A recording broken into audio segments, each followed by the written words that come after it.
Le calendrier suit-il vraiment les rythmes de la Lune et du Soleil? Et si la réponse était seulement en partie?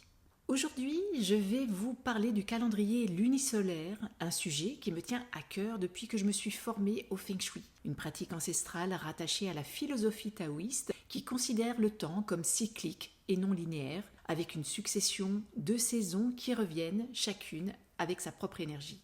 La nature suit un cycle et interagit avec ceux du Soleil et de la Lune.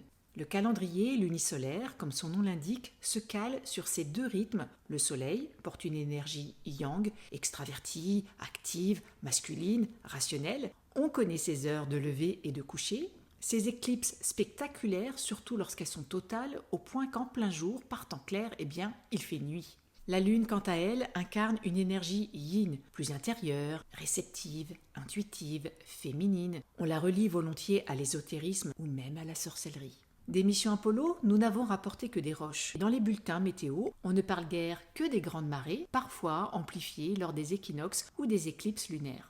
Quant à sa face cachée, elle continue de nourrir le mystère, même si en novembre 2022, la capsule Orion ne prendra pas de photos spectaculaires, bien que certains grands médias diront, je cite, que la NASA a fait d'impressionnants clichés. Aucune image du direct attestera du succès de l'opération en raison d'une coupure de communication et entretiendra le mystère de cet astre poussiéreux. La Lune est énigmatique et c'est peut-être aussi pour cela qu'on lui préfère le Soleil comme base pour notre calendrier officiel.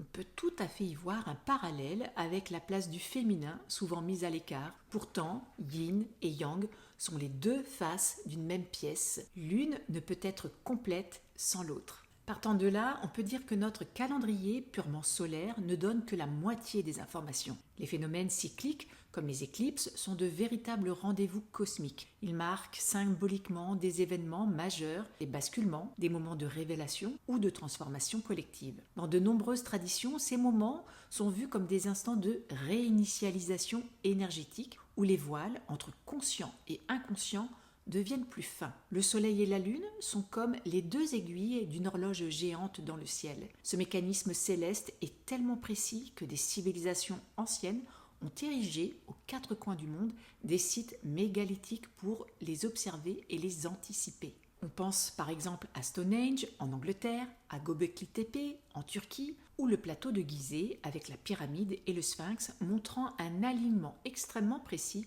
avec les points cardinaux, probablement liés à l'observation du soleil à certaines périodes de l'année comme les équinoxes. Ici, pas de notification ni d'affichage digital, mais des jeux d'ombre et de lumière avec des blocs de pierre choisis avec une précision remarquable. Ces calendriers de pierre n'étaient pas parfaits, mais leur marge d'erreur se limitait souvent à quelques heures ou quelques jours seulement. Ils servaient à l'agriculture, à prévoir les crues et à rythmer la vie collective. Les cycles solaires, eux, structurent les saisons sur 365 jours, avec une prédominance de yin en hiver et de yang en été.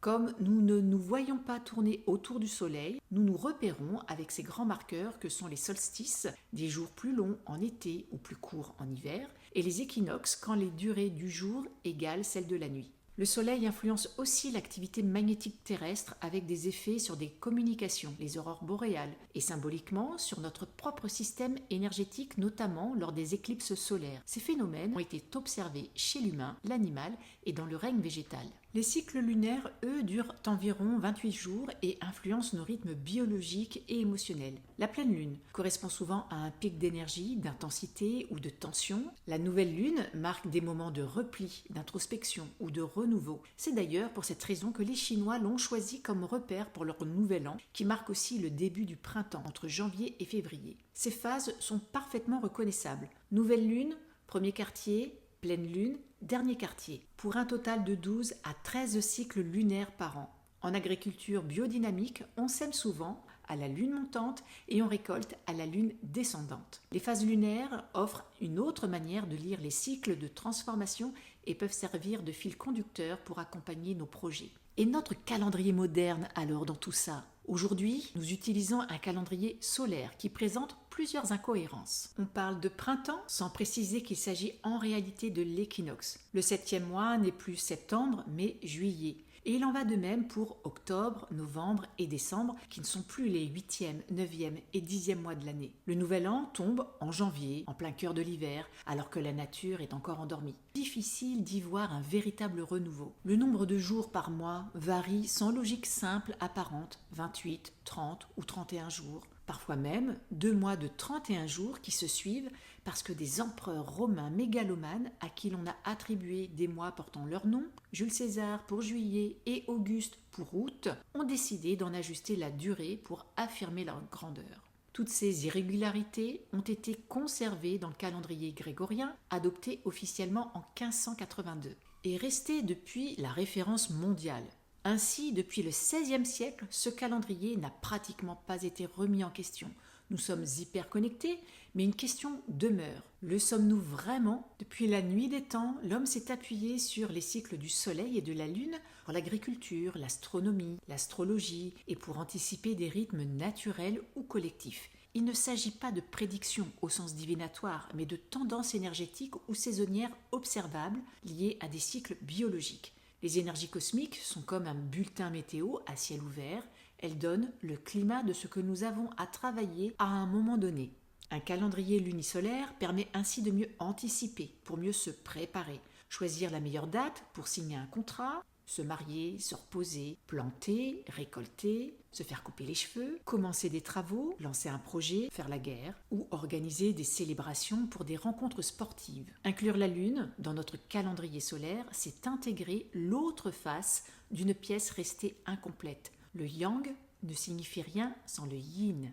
Pour ma part, cela fait plusieurs années que je me réfère au calendrier de Marc-Olivier Rinchard, orienté Feng Shui, que j'utilise aussi pour préparer mes bulletins d'astro-énergie que vous connaissez peut-être si vous me suivez. Vous pouvez, vous aussi, vous procurer des calendriers lunisolaires en jardinerie ou en ligne. Vous l'aurez compris, si vous voulez vous préparer au mieux aux événements qui comptent pour vous, un calendrier à la fois solaire et lunaire offre une vision plus complète du temps. Et je terminerai par ce proverbe hindou à méditer. Le soleil enseigne la constance, la lune le mouvement. L'un éclaire nos jours, l'autre guide nos nuits. Si cette vidéo vous a parlé, je vous invite à la liker, la partager et à vous abonner pour continuer de me soutenir.